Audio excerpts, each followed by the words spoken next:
Magandang hapon po sa inyo lahat mga boss. So, sa hapon na ito mga boss ay nandito po ako ngayon sa bundok mga boss. Ako lang po mag-isa mga boss kasi emergency po itong paglakad ko ngayon at hindi na nakasama yung asawa ko dahil nga meron siyang iniindang karamdaman mga boss. Hindi po ay medyo masama po yung pakiramdam na ngayon kaya hindi ko na lang pinasama mga boss. Itong pagpunta ko ngayon ay emergency po ito kasi kailangan ko mahanap yung patalim ko, yung bronze na patalim mga boss kasi nawala. Hindi ko na malayan mga bossing na hindi pala naipasok sa bag ko, no? Iwan ko kung nasan yun. Ito yung hanapin ko, babalikan ko yung mga daanan namin nung last time na nandito kami sa kabundukan to. Ngayon nagpapahinga pa ako mga boss dahil sobrang layo at init po mga bossing. Buti na lang ngayon ay medyo lumandong.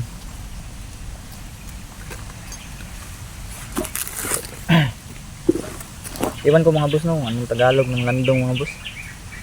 Kasi Bisaya kasi yung landong mga bossing sa amin yung parang tinatakpan yung liwanag ba. Landong kasi ang tawag sa amin yung sa Bisaya. Iwan ko lang kung ano sa Tagalog, ano ang Tagalog ng landong.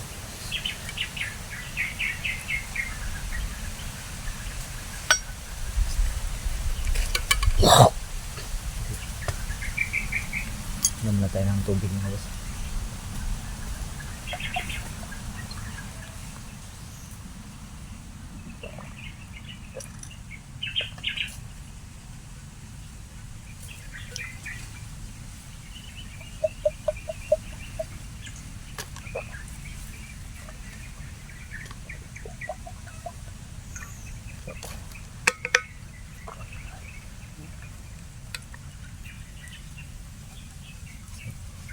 Sama ang palad mga boss, hindi pa rin namin nakagagpuan si G-Pox mga boss.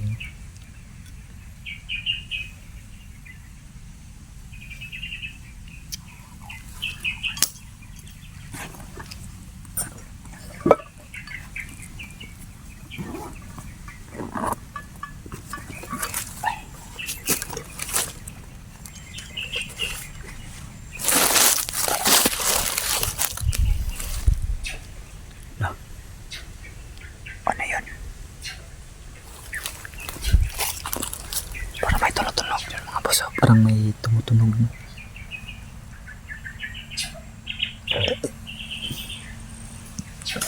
Ano kaya yan mga boss? Ibon ba yan mga boss? Wala naman tayo nakakita no? Pero may tumutunog po dyan no? Dyan banda.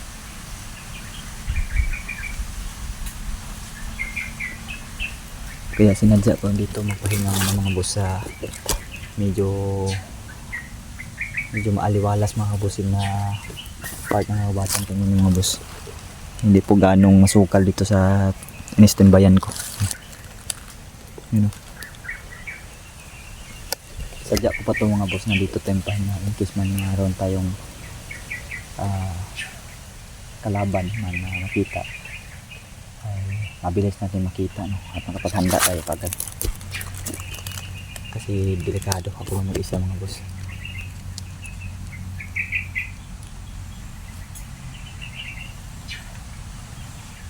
Iba pa naman yung ihip ng hangin no? Napakiramdaman ko kasi mga boss kung nandito ba si Isol. Pero mukhang kakaiba yung ihip ng hangin no?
si Isol mga boss.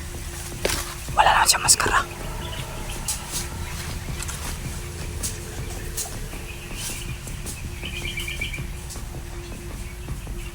Gago.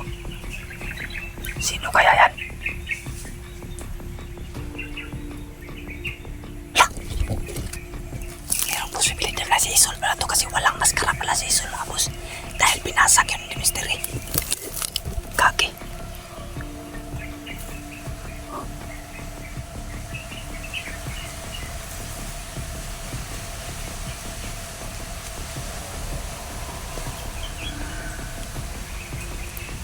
Parang umangin mga boss.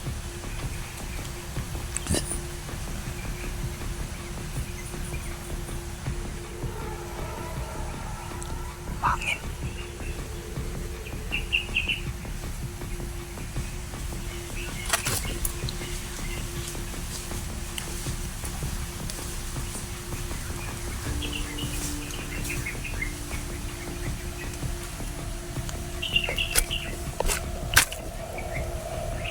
Yan, inayos niya yung kanya.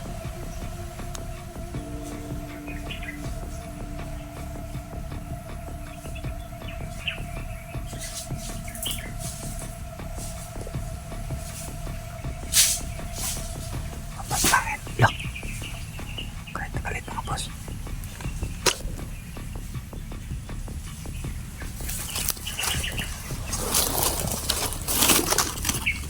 Papatayin natin ito mga bossing.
Patay.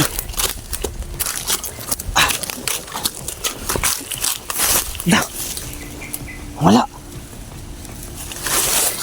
Shit. Wala mga boss.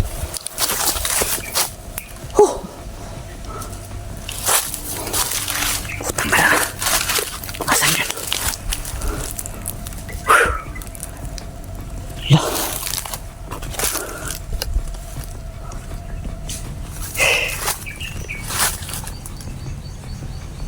Wala.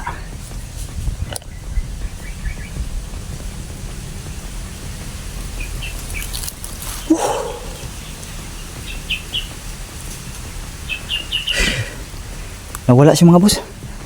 Ito ng bawas kanal. Ito yung bakas niyo.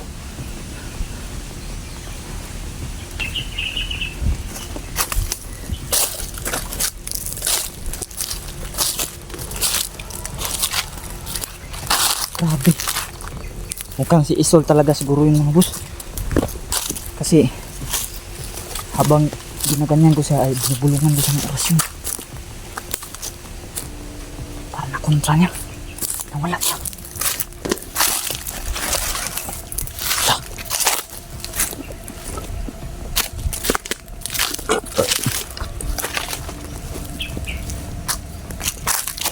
Parang si Isol talaga yan mga boss.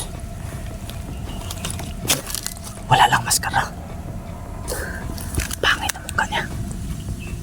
Pangit na mukha mga boss.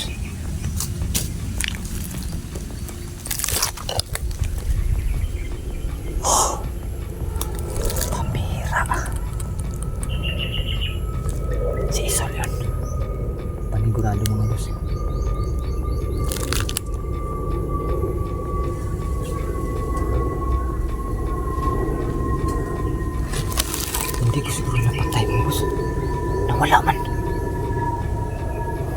posibleng mawala ka agad pag napas lang. Hindi din yung manika ni Isul mga boss kasi walang manika di bakas mo. Yan, gumawa ng tugtog.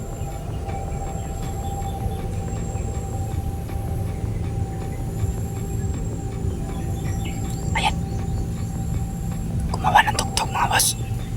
Ayan, kung naririnig mga busing mo, gumawa siya ng tugtog ko. Oh. Ayan. Parang umikot dito sa bundok na yung tunog na ginawa niya. Si Isul talaga yun mga boss. Ating ko nga daw.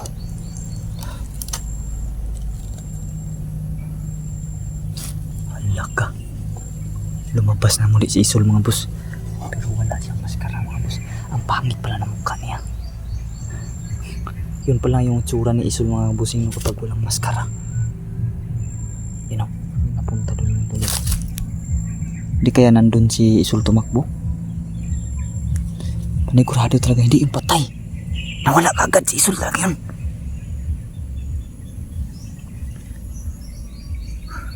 Kailangan ko mag-orasyon mga boss. Hindi tayo magkape niya. Hindi tayo magkape. Sakaling nabalik siya.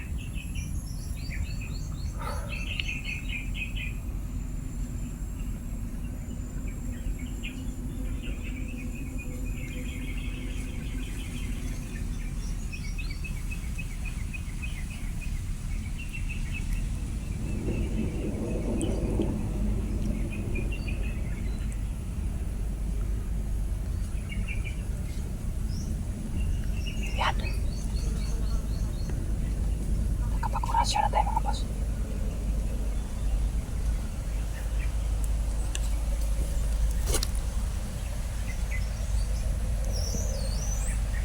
Nasaktan yun ba? Sa ginawa kong bulong na orasyon ba? Di naman siya lumutang na. Pansin yung mga boss mula nung inakma ko siyang patayin dyan.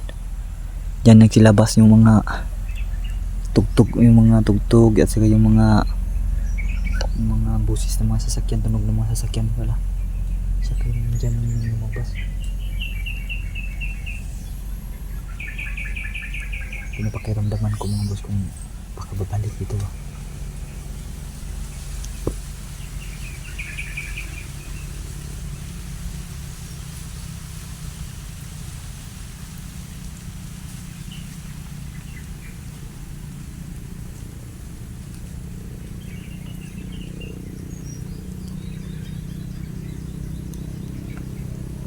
Patay para umulan.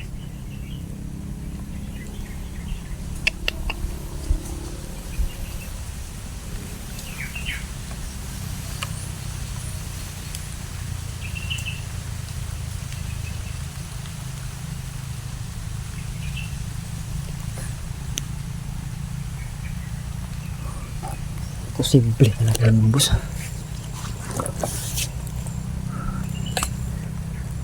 Iwan ko lang mga kabusing no kung mayroon ba nakita sa kamera. Tingnan ko na lang to mamaya. Titingnan ko na lang to mamaya mga boss yung video ko kung mayroon bang nakita. Baka tumakbo ba.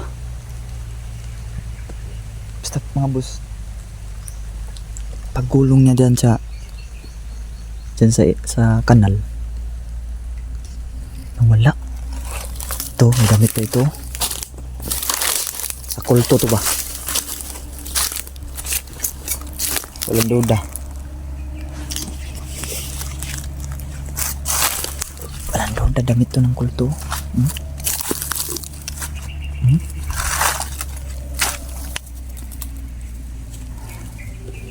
Damit ng kulto.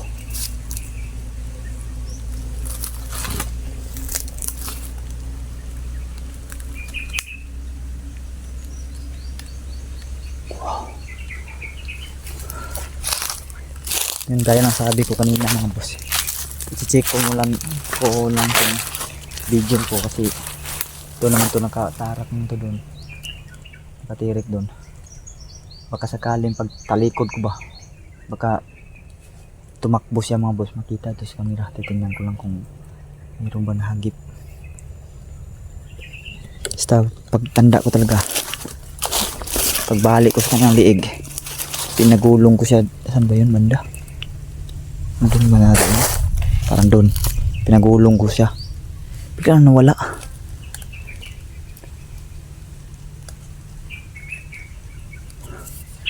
Sakit pa ng tiyan ko mga boss.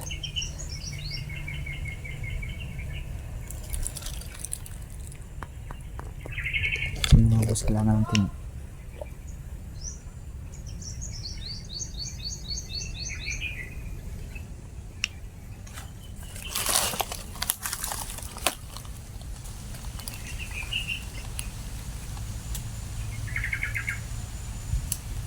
parang may sumigaw.